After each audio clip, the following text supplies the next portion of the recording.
JJ, the CPA here. So today's October 31st, and last night, October 30th, the SBA provided a new PPP forgiveness guideline.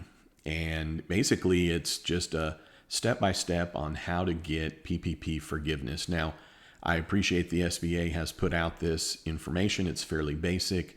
It doesn't have any instructions. It doesn't walk you through calculations. It doesn't indicate which form to use, basically what it's walking you through. And I'm putting a link to it in the body of this video, but basically it's indicating that you're going to file one of the three forms.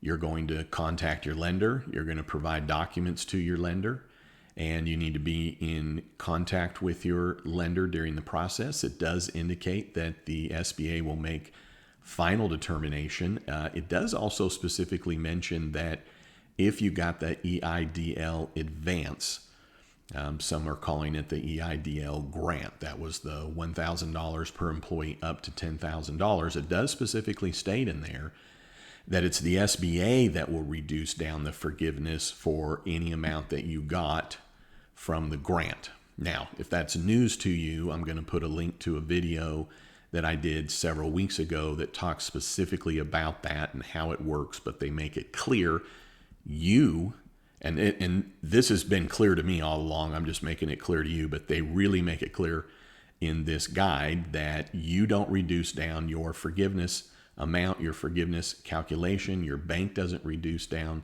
the forgiveness amount or calculation. It is the SBA that does that. But nonetheless, I'll put a link to it.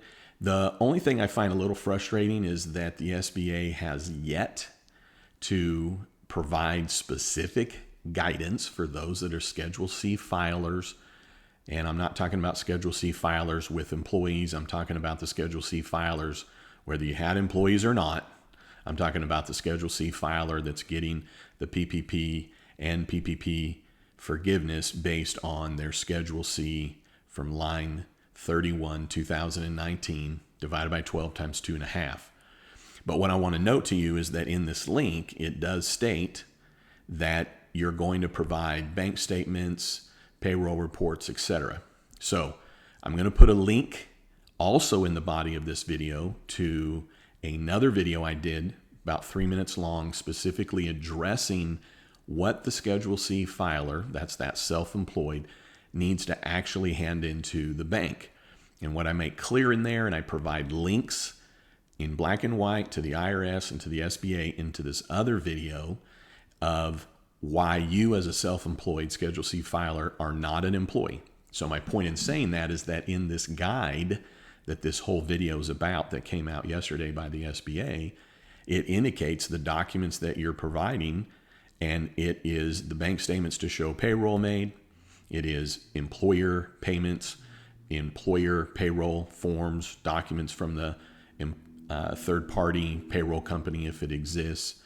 But what's key here is that these guidelines don't change anything that I've already talked about, doesn't change the video that I'm putting a link in here to, that for the self-employed, you're not an employee. So go watch that other video if that's news to you.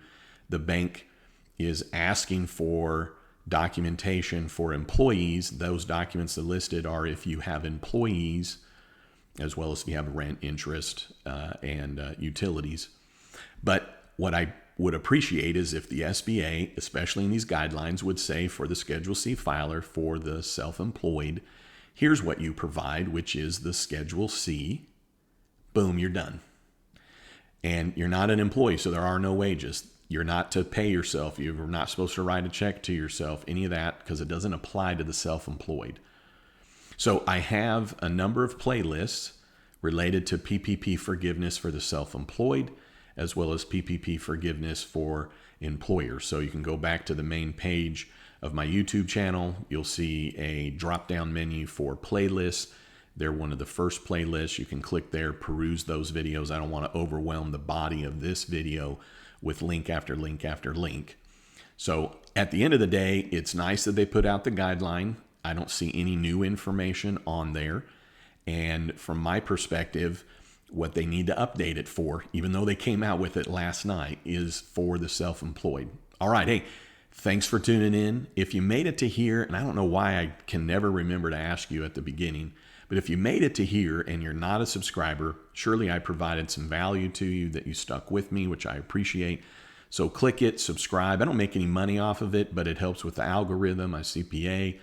I'm a CPA, so I like numbers, and it's just nice to see subscriber lists going up. It tells me that I'm doing things correctly. And turn on the notifications. Subscribers, turn on your notifications. Buckle up, because we got PPP2 coming at some point. Unemployment, EIDL potential updates, as well as the stimulus checks. And so as our new stimulus comes out, I'll be keeping you up to date as everything comes out. All right, hey, up to the minute, because this stuff just came out. It's a daily ritual for me to go to the SBA website, check out anything that's new, and here's the latest. All right, hey, thanks for tuning in. I'd love it if you'd subscribe. And then don't you ever forget, you've never met a CPA quite like me. All right, hey, have a great day.